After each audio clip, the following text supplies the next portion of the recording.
Hey everybody, it's Shu here. I wanted to show you a deck in Magic Duels that I just hit rank 40 with. Rank 40 is the highest rank in the game. I wanted to show you the deck I got there with and how it works and what makes it tick. So without further ado, let's take a look at what is inside. I call this deck YARD SLOG. It is black, white, and green. It is a slow control-y deck that uses tons of value. Everything you play has value stapled to it, and that lets you gain extra cards and extra value in every interaction that you have while you clear the board and eventually slowly barrel down on the opponent with all the cards in hand. They're going to have nothing. You're going to have everything. You won't have much of a life total by then, but it won't even matter because everything they do, you can stop. You are going to have all the value. So without further ado, let's talk about what we're running. Bone Splinters. We're running 3 of it. Sacrifice a guy to kill a guy. It's awesome. Since everything we're doing has value stapled to it already, we don't worry that we're 2-for-1ing ourselves. That's just breaking even at that point. And we're getting big tempo gains if we're trading cheap guys for late game guys. Hells yeah. Run 3. I would run 4, but honestly, there's so much removal in this deck already that we don't really need 4. Gatecreeper Vine. One of the things you would throw away to Bone Splinters a lot. Gets you land. You need land. It's a 3-color deck. Land and color fixing can be awkward. Run it. Sometimes it blocks 1/1s all day. It's a great card. Run it. I'm running 3. 4 Elvish Visionary. When it comes in, draw a card. Sacrifice it to Bone Splinter, sacrifice it to Evolutionary Leap, sacrifice it to other stuff. Bring it back in with other cards. It's excellent. It's wonderful. It gives you so much card flow, and you're never sad to have this guy. 2 Evolutionary Leap. Evolutionary Leap is straight fucking busted. Run both. Run both in every green deck you ever run in Magic Duels. This card is fucking absurd. Everything that you can do with it is fucking absurd. If your opponent tries to remove your guy, you leap it out, you get a new creature. They just spent 1 card to take out 1, and you gained 1 back. You just went up an advantage on them, and since everything that you're already sacrificing already got value, you're just pulling ahead further and further and further and further. It also lets you dig out some magic bullets and some certain threats that you need. So Evolutionary Leap is amazing. In decks that run leap mirrors, a lot of the time it comes down to who lands leap first or who lands leap and is able to answer the opponents. If somebody has leap and the other guy is not able to get to theirs, like that guy's gonna fucking win. Leap is such a busted ass card. It's so absurdly good. Reeve Soul. This is a late game deck. You need to kill some early guys. We're running 4. Liliana. Alright, the lifelink's nice. But most of the time you can't afford to keep her as a creature. You gotta flip her pretty quick because people go gunning for your planeswalkers.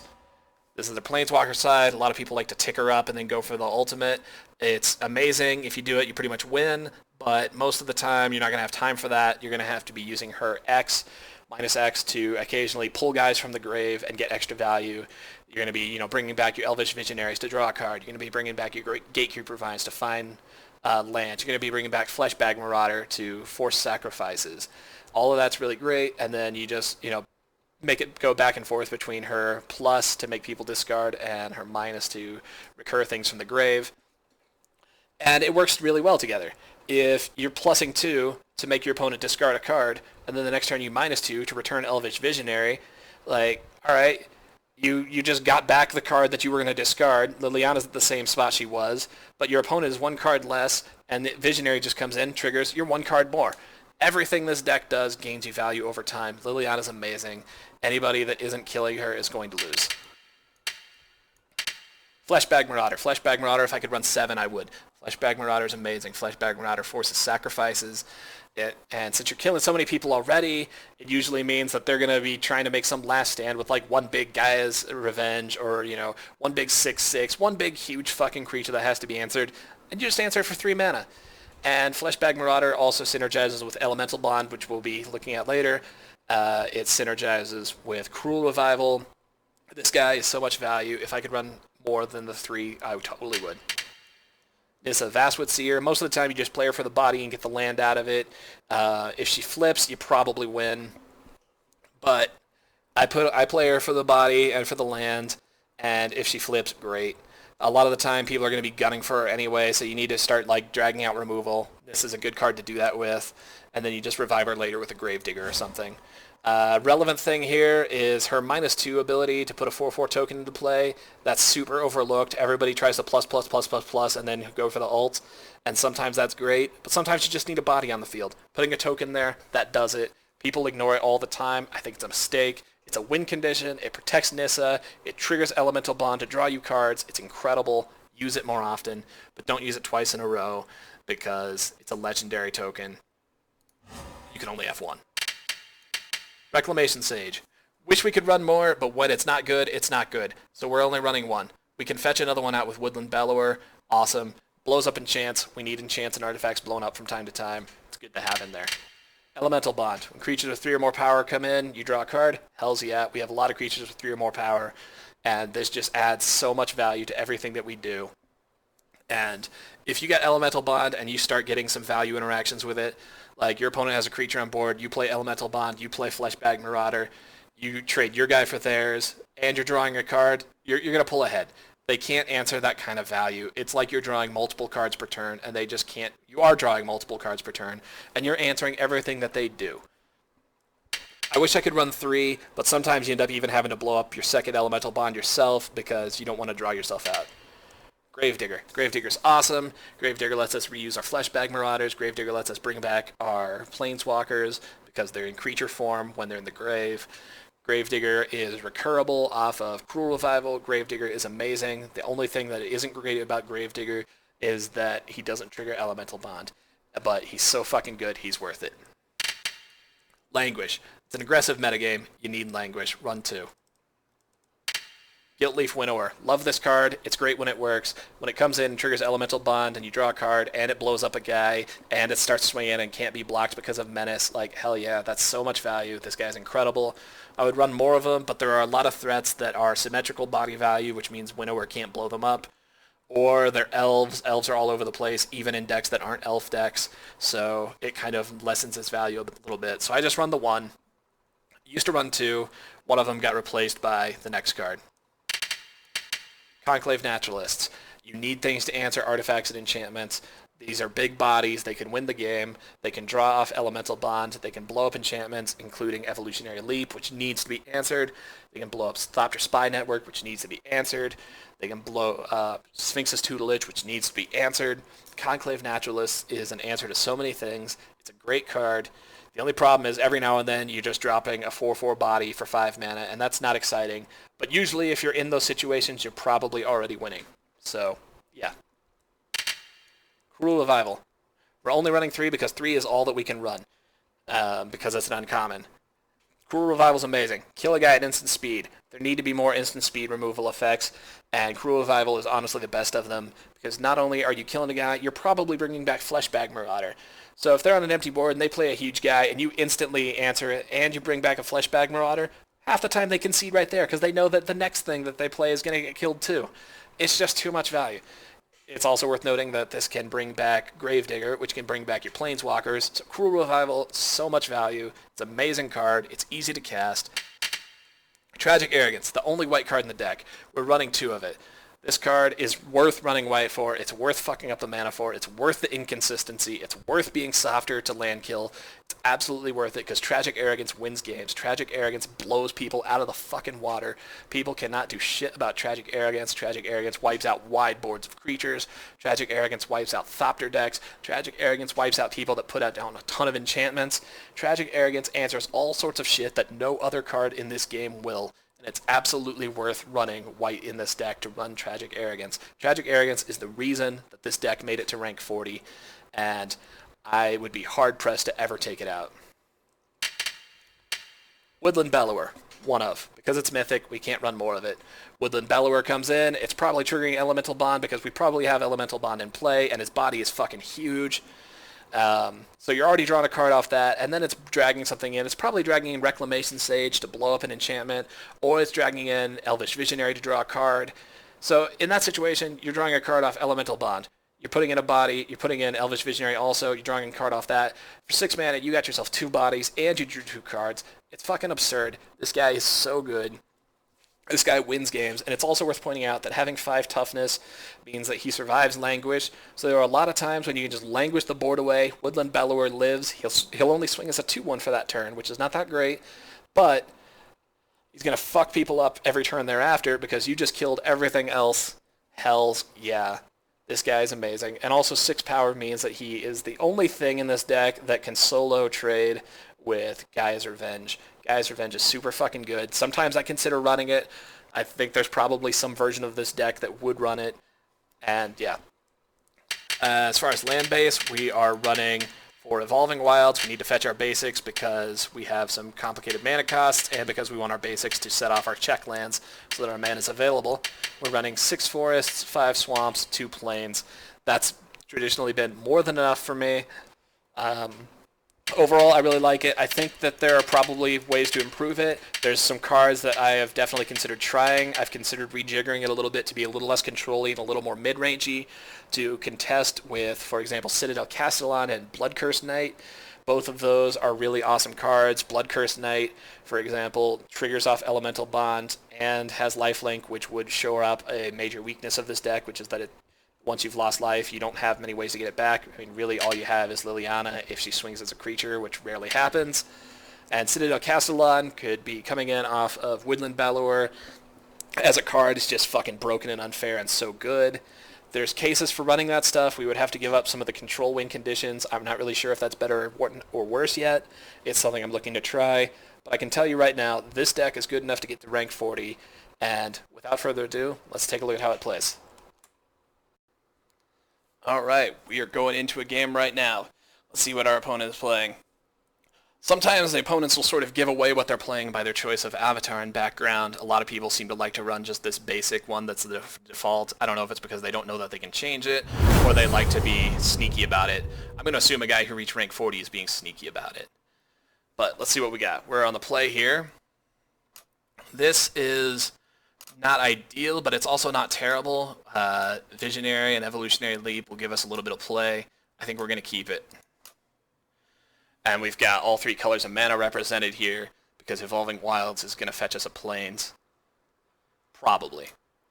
We're going to see what the opponent plays before we do anything, because if we need to absolutely set ourselves up for a Languish, we may go for a Swamp right off the bat. But I doubt that's going to happen. Okay, no. He's not aggressive enough that we need to go for Languish or Bust. So we're going to play this normally. We're going to find ourselves a Plains. One of the things I like about this is that the mana base is not like other decks that people see, so they don't really know what they're up against. Like right now, I play white-green and I put out an Elvish Visionary. This guy thinks I'm probably playing some sort of like elf aggro deck, and that could not be further from the truth. If he wants to make plays that try to counter aggro and start spending resources on that, then we are going to drown him out in the late game, most likely.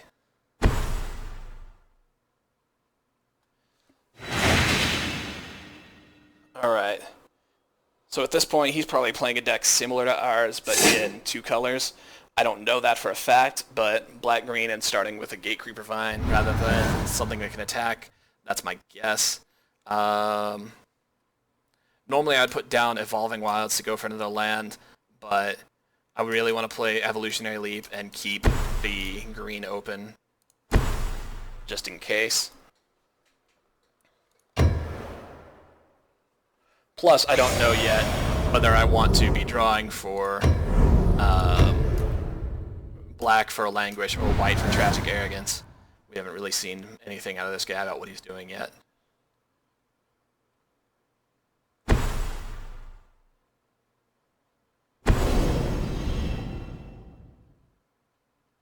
Yes. Oh, he understood.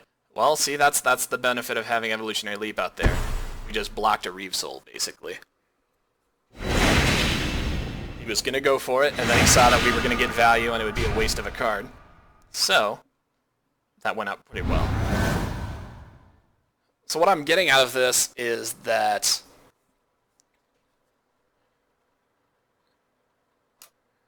I want to bait him into putting more stuff onto the board.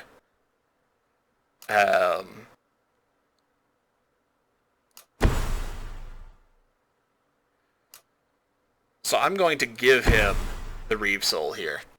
I'm going to give it to him and let him flood the board a little more so that I can go with a Languish or a Tragic Arrogance.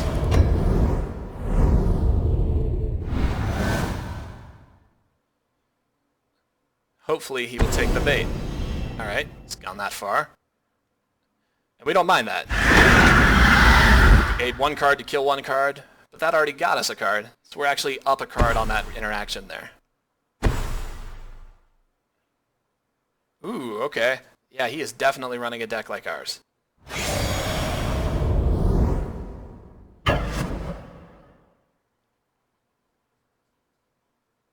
Alright, well,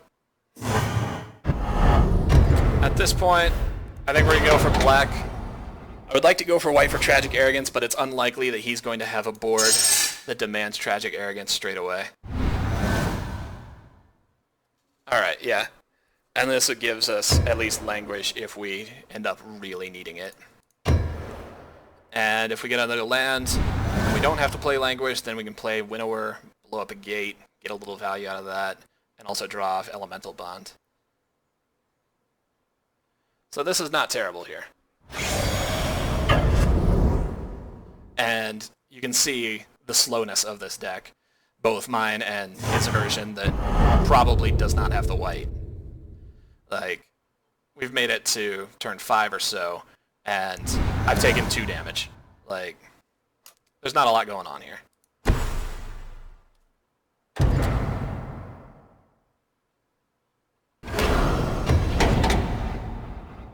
Okay, so he may be... Oh, alright, he's just getting another Vine.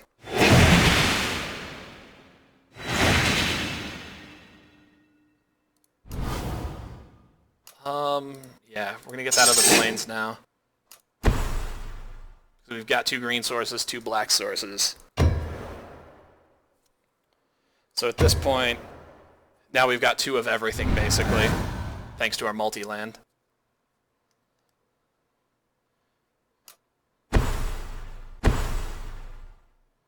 Alright, and if he doesn't put down a green source, then we can just blow up that gate with Winnower and draw a card. That'll be nice.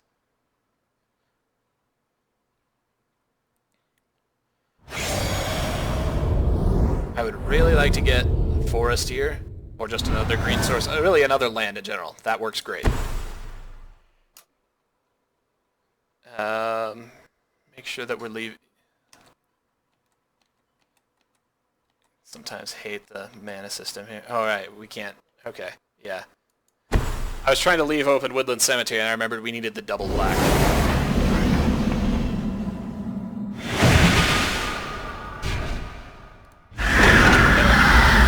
Right there, we just killed a guy, and we drew a card off it. And if he tries to kill ours, we can just sack him to Evolutionary Leap and get another card. Leap is straight busted. Which means the next turn I'm playing Conclave Naturalist to blow up that. I should have done that actually this turn. That would have been a smarter use of my mana and my time. Because blowing up a gate, not super important. Let's see what he's going to do with this. Is he going to do anything with this? As far as lines of play at this point, I'm looking at Conclave Naturalist to blow that up, Elvish Visionary to draw into some sort of action to press an advantage that we've got. Okay. Yeah, see, this is why it would have been good to blow up that. I mean, he would have responded, but... Okay. Fleshbag's fine. He's going to show a sweet interaction here if he's good at it. He's going to play Fleshbag and sack it to Evolutionary Leap before the trigger resolves. And it's going to force us to sacrifice a guy from Fleshbag's trigger, and he's not going to have anything left to sacrifice because he just threw it away to Leap. So he's basically dropping Fleshbag, getting a card out of it, and eating one of our cards. It's pretty great. I don't know if that's what he's going to do, but if he's smart, that's a really good play. I guess it depends on what other options are in his hand. Okay, here it comes. Yep, he's going to do it. And we're going to see the value at work. And see, he just drew another Fleshbag. Like, that's awesome. That's amazing.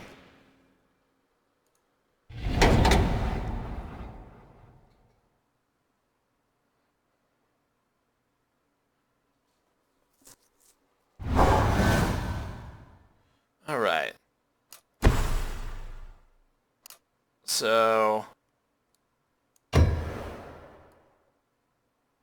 going to get some damage on the board here. Afterward, I guess we're probably going to play out both of our guys. It doesn't leave Leap open, which is a shame, but I want to make sure that I have something crappy to sacrifice when he plays the next flesh bag.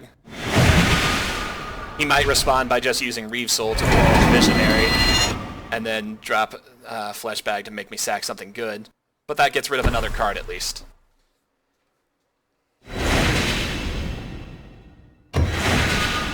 Alright. Woodland Bellower, that is a good draw for this point in the game. So we have a pretty good spot. Even if he takes the board out here. Alright, see, and now I kind of want to sacrifice this guy instead and use Gravedigger.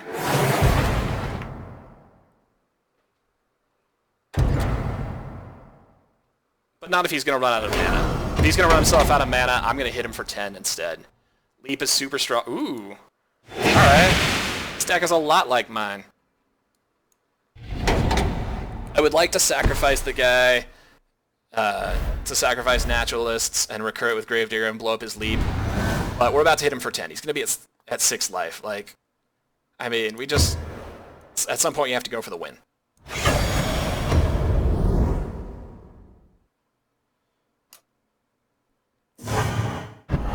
Alright, and...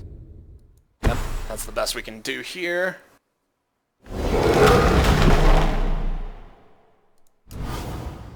Alright, we're not hitting him for 10, we're hitting him for 8. I was looking at Woodland Bellower, I was so fixated on that number 6 there that I forgot that this guy is only hitting for 4. But goodness, look at that draw, look at that draw. We've got a full deck, a full hand here. And a board that can easily just win the game right now. We've got tons of removal. And it looks like he thinks that the game is over. I am inclined to agree. But let's play it out and see. When the opponent concedes, you have to play it out against the AI. Alright. What you got? What you got? Alright, yeah.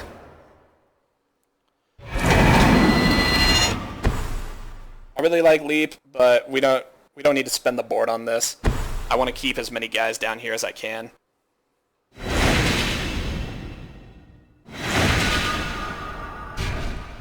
Alright, so what's our mana situation? We've got 1, 2, 3, 4, 5, 6, 7. Alright. Well, then the best we can do is to do that.